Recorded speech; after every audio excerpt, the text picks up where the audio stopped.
بسم اللہ الرحمن الرحیم۔ پیارے اور محترم ناظرین، آج کی اس ویڈیو میں ہم مسلمانوں کے دوسرے خلیفہ حضرت سیدنا عمر فاروق اعظم رضی اللہ تعالی عنہ کی زندگی کے کچھ روشن پہلوؤں کے بارے میں سنیں گے اور اس سے برکتیں حاصل کریں گے۔ حکومت اور سلطنت کو بحسن و خوبی اور کامیابی سے چلانے کے لیے ایک حاکم کو جن باتوں اور کاموں کا خیال رکھنا ضروری ہوتا ہے، ان میں سے ایک کام اپنی رعایا کے احوال کی خبرگیری رکھنا ہے۔ کہتے ہیں کہ جس طرح دودھ پلانے والی اپنے بچے کی دیکھ بھال کرتی ہے، یوں ہی بادشاہ کو چاہیے کہ وہ اپنی عوام کی دیکھ بھال کرے۔ خلیفہ ثانی حضرت عمر فاروق اعظم رضی اللہ تعالی عنہ کی بے شمار خوبیوں میں سے ایک خوبی یہ بھی تھی کہ آپ جہاں دن کے وقت لوگوں سے ملاقات کر کے ان کے مسائل حل فرماتے، وہیں رات کو رعایا کے معاملات کی دیکھ بھال بھی کیا کرتے تھے۔ آئیے اس مناسبت سے چند واقعات سنتے ہیں۔ ایک مرتبہ حضرت عمر فاروق اعظم رضی اللہ تعالی عنہ کے زمانے میں قحط پڑا۔ آپ کا زمانہ قحط سے پہلے بھی یہی معمول رہتا تھا کہ آپ لوگوں کو عشاء کی نماز پڑھاتے، پھر گھر میں داخل ہو جاتے اور رات دیر تک نماز پڑھتے رہتے، پھر باہر نکلتے اور راستوں کی طرف آ جاتے اور چکر لگاتے رہتے۔ حضرت عبداللہ بن عمر رضی اللہ تعالی عنہما فرماتے ہیں، ایک رات سحر کے وقت میں نے انہیں یہ دعا کرتے سنا، اے اللہ، تو امت محمدیہ کو میری خلافت میں اور میرے سامنے ہلاکت سے دو چار نہ کرنا۔ حضرت فاروق اعظم رضی اللہ تعالی عنہ عشاء کی نماز کے بعد مسجد کی طرف بار بار آتے اور کسی کو وہاں رہنے نہ دیتے تھے۔ ہاں، اگر کوئی شخص نماز پڑھ رہا ہوتا تو اسے مسجد میں ہی رہنے دیتے۔ ایک مرتبہ مسجد میں حضرت ابی بن کعب رضی اللہ تعالی عنہ کے ساتھ کچھ لوگ موجود تھے کہ حضرت عمر فاروق رضی اللہ تعالی عنہ تشریف لے آئے۔ آپ نے حضرت ابی بن کعب سے پوچھا، یہ کون ہیں؟ حضرت ابی بن کعب نے جواب دیا، آپ کے خاندان کے کچھ لوگ ہیں۔ آپ نے سب سے پوچھا، تم لوگ کس وجہ سے نماز عشاء کے بعد مسجد میں ٹھہرے ہوئے ہو؟ لوگوں نے کہا، ہم یہاں بیٹھ کر اللہ کا ذکر کر رہے ہیں۔ جواب سن کر فاروق اعظم رضی اللہ تعالی عنہ بھی ان کے ساتھ بیٹھ گئے، پھر ایک ایک شخص کے پاس جاتے اور اس سے کہتے کہ میرے لیے دعا کرو، تو وہ حضرت عمر فاروق رضی اللہ تعالی عنہ کے لیے دعا کر دیتا۔ آخر میں ایک شخص کے پاس پہنچ کر دعا کرنے کا کہا تو وہ دعا کرنے میں جھجکنے لگا۔ یہ دیکھ کر آپ نے فرمایا، صرف اتنی ہی دعا کر دو کہ اے اللہ، ہماری مغفرت فرما اور ہم پر رحم فرما۔ پھر آپ نے خود دعا شروع کر دی۔ یہ دیکھ کر سب پر رقت طاری ہو گئی۔ اس وقت حضرت عمر فاروق رضی اللہ تعالی عنہ سب سے زیادہ رو رہے تھے۔ ایک مرتبہ حضرت عمر فاروق رضی اللہ تعالی عنہ رات کے وقت نگہبانی فرما رہے تھے کہ ایک عورت کو دیکھا جو ایک مشکیزہ اٹھائے جا رہی تھی۔ آپ نے اس عورت سے مشکیزے کے بارے میں پوچھا تو وہ کہنے لگی، گھر میں بچے ہیں اور کوئی خادم نہیں ہے، دن میں باہر نکلنا اچھا نہیں لگتا، اس لیے رات کو نکلتی ہوں اور گھر والوں کے لیے پانی لے آتی ہوں۔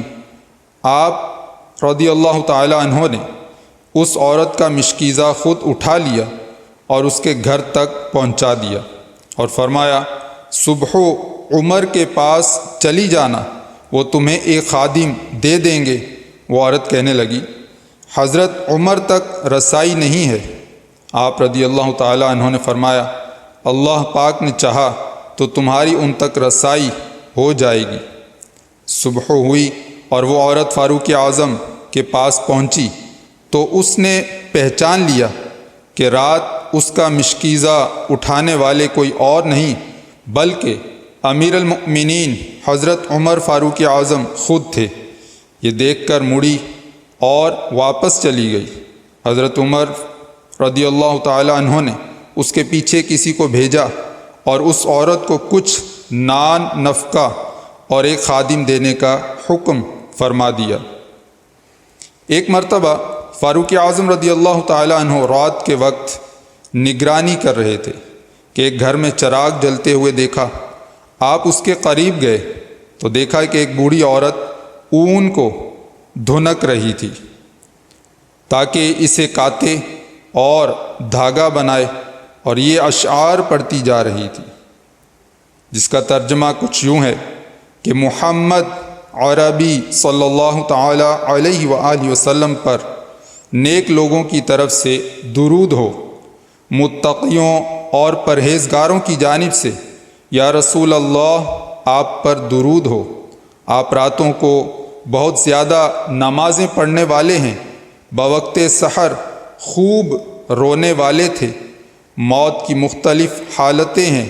اے کاش مجھے کسی طرح معلوم ہو جاتا کہ کیا اللہ مجھے اور میرے پیارے حبیب نبی کریم صلی اللہ علیہ وآلہ وسلم کو ایک گھر یعنی جنت میں ایک ساتھ رکھے گا۔ حضرت عمر فاروق نے یہ اشعار سنے تو وہیں بیٹھ گئے اور رونا شروع کر دیا۔ پھر روتے روتے گھر کا دروازہ کھٹکھٹایا، اندر سے پوچھا گیا کون ہے؟ آپ نے جواب دیا عمر بن خطاب۔ اندر سے پھر آواز آئی امیر المؤمنین حضرت عمر فاروق کو مجھ سے کیا کام، اور رات کی اس گھڑی میں امیر المؤمنین میرے پاس کیوں آئے ہیں؟ آپ نے فرمایا اللہ آپ پر رحم کرے، دروازہ کھولیے، کوئی پریشانی کی بات نہیں۔ اس بوڑھی عورت نے دروازہ کھول دیا۔ حضرت عمر فاروق رضی اللہ تعالی عنہ اندر داخل ہو گئے۔ پھر ارشاد فرمایا جو اشعار آپ نے ابھی پڑھے تھے وہ میرے سامنے دہرائیے۔ بوڑھی عورت نے اشعار پڑھنا شروع کر دیے۔ جب آخری مصرع پڑھا تو حضرت عمر فاروق رضی اللہ تعالی عنہ نے فرمایا میں چاہتا ہوں کہ آپ اس آخری شعر میں مجھے داخل کر لیں، یعنی جنت میں پیارے نبی کی رفاقت پانے میں مجھے بھی شریک کر لیں۔ بوڑھی خاتون نے فوراً اگلا مصرع یعنی موت کی مختلف حالتیں ہیں، اے کاش کسی طرح مجھے معلوم ہو جاتا کہ کیا اللہ مجھے عمر کو اور میرے پیارے حبیب نبی کریم صلی اللہ علیہ وآلہ وسلم کو ایک گھر میں ایک ساتھ رکھے گا۔ اے بخشنے والی پاکیزہ ذات عمر کو بخش دے۔ یہ دعائیہ کلمات سن کر حضرت فاروق اعظم رضی اللہ تعالی عنہ راضی بخوشی لوٹ گئے۔ ایک مرتبہ فاروق اعظم رضی اللہ تعالی عنہ کے وقت نگہبانی کے لیے باہر تشریف لائے۔ آپ کا گزر ایک انصاری صحابی رضی اللہ تعالی عنہ کے پاس سے ہوا۔ وہ سورہ طور کی تلاوت کر رہے تھے، جسے سن کر آپ اپنی سواری سے نیچے اتر آئے اور ایک دیوار سے ٹیک لگا کر کچھ دیر ٹھہرے رہے۔ پھر اپنے گھر لوٹ آئے اور 1 مہینے تک بیمار رہے۔ لوگ آپ کی عیادت کے لیے تشریف لائے لیکن بیماری کا سبب نہ جان پائے۔ پیارے اور محترم ناظرین، مسلمانوں کے اس عظیم خلیفہ کو 26 ذو الحجہ بدھ کے دن شدید زخمی کر دیا گیا، جبکہ 1 محرم الحرام 24 سن ہجری اتوار کو روضہ رسول میں آپ کی تدفین ہوئی۔ آپ کی خلافت 10 سال 6 مہینے رہی۔ اللہ عز و جل سے دعا ہے کہ وہ اپنے پیارے محبوب کریم صلی اللہ تعالی علیہ وآلہ وسلم کے پیارے پیارے یار اور یار مزار سیدنا فاروق اعظم رضی اللہ تعالی عنہ کے صدقے میں ہماری، ہمارے ماں باپ کی اور ساری امت کی بے حساب مغفرت فرمائے۔ آمین بجاہ النبی الامین صلی اللہ علیہ وآلہ وسلم۔ انشاءاللہ عز و جل بہت جلد ایک نئی ویڈیو کے ساتھ آپ کی خدمت میں حاضر ہوں گے۔ دعاؤں میں یاد رکھیے گا، اپنا خیال رکھیے گا۔ السلام علیکم ورحمۃ اللہ وبرکاتہ۔